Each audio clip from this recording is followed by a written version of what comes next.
Assalamualaikum ya akhi ya ukhti.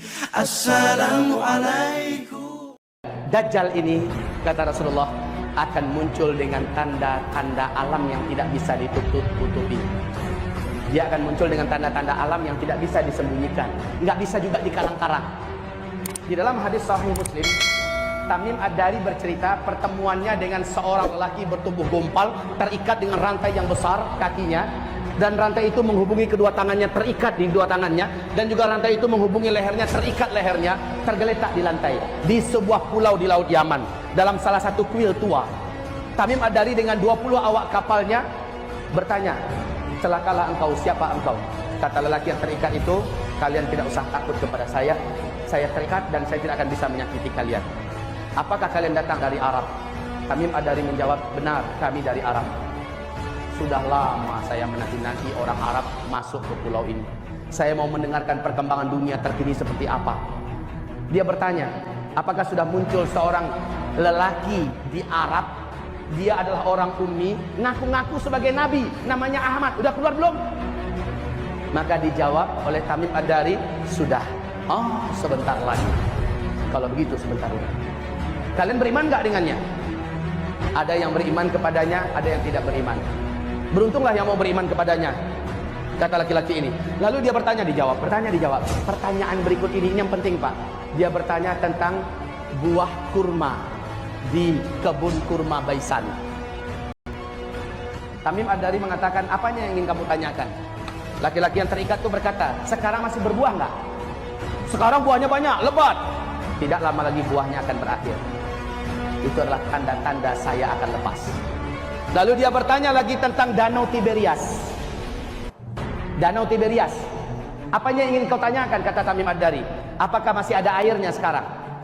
Menjawablah laki-laki yang terikat itu, airnya sekarang tidak berkurang dan banyak.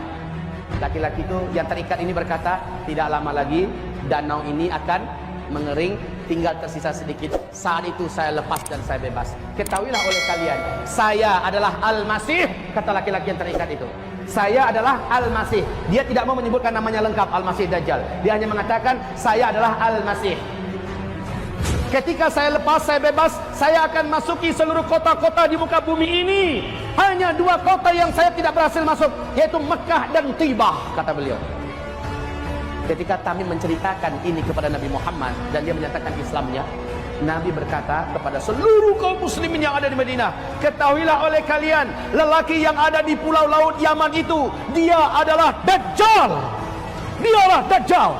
Demi Allah, ciri-ciri yang aku ceritakan kepada kalian lengkap semua yang ada diceritakan oleh Tamim barusan kepada saya. Tibah yang dimaksud oleh lelaki Dajjal itu adalah Madinah ini. Jadi Mekah Madinah hanya 2 kota ini yang Dajjal tidak bisa masuk. Makanya salah satu cara selamat dari Dajjal nanti, kata Rasulullah, larilah kamu ke Mekah atau ke Madinah. Masalahnya ketika Dajjal ini keluar, teknologi udah nggak ada. Kita mau lari ke Mekah gimana? Pesawat yang menerbangin kita udah nggak ada. Kalau begitu, ada langkah lain yang harus kamu segera buat agar kamu selamat dari Dajjal. Langkah-langkah inilah yang sudah kita susun dan kita muat dalam kitab Zikir Akhir Zaman. Cara-cara dari Rasulullah agar selamat dari Dajjal. Baik kaum muslimin, lanjutnya kita ceritakan yang 2 tadi. Lihat faktanya sekarang. Buka YouTube kalau mau. Kalau mau, buka YouTube. Tentang buah kurma di kebun kurma Baisan. Di mana kebun kurma Baisan? Hah? Perbatasan Yordania dengan Palestina. Kaum muslimin, kebun kurma Baisan ini sudah beberapa tahun terakhir sudah tidak berbuah 100%. Sudah tidak berbuah 100%. Bahkan batang-batang pohonnya pun cenderung mengarah kepada mati.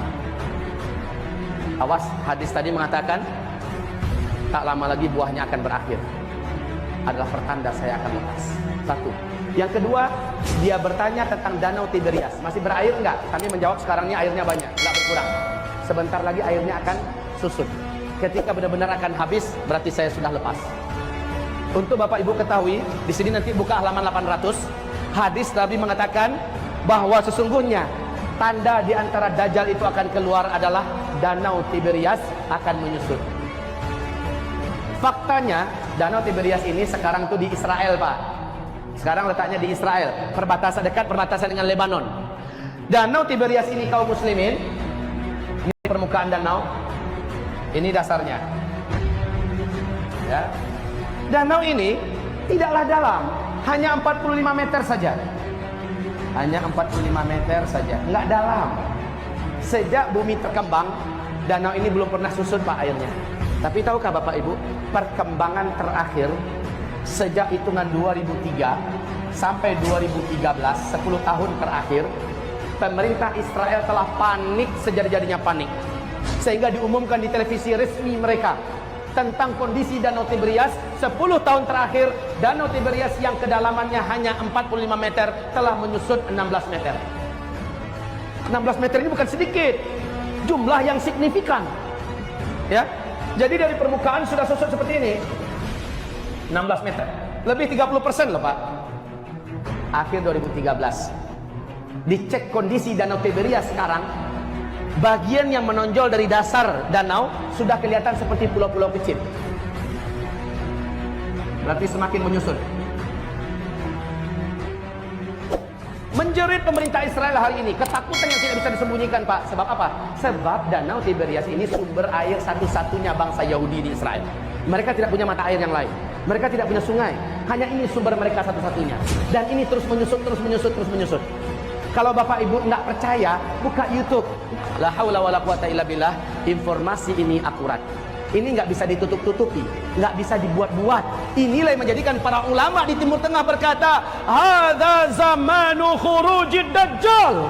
Inilah zaman kita hidup ini. Si Dajjal terlaknat itu akan lepas. Zaman saya hidup, zaman Bapak hidup, zaman ibu-ibu hidup, Bu, makhluk celaka ini akan lepas. Tanda-tandanya sudah sangat nyata. Ya Karim, ya wallahi, jangankan Bapak, saya saja kalau berjumpa dengan Dajjal, saya yakin tak tentu saya akan selamat. Ulama-ulama kita kalau berjumpa dengan Dajjal mungkin akan tanggal iman dari dada mereka, saking dahsyatnya makhluk celaka ini. Jadi Pak, makhluk ini akan lepas tak lama lagi kalau melihat tanda-tanda ini. What you're given, that's how we live it. Don't be mad at the system, it's simply how we've existed. I hear a lot of people talking like they politicians and choose to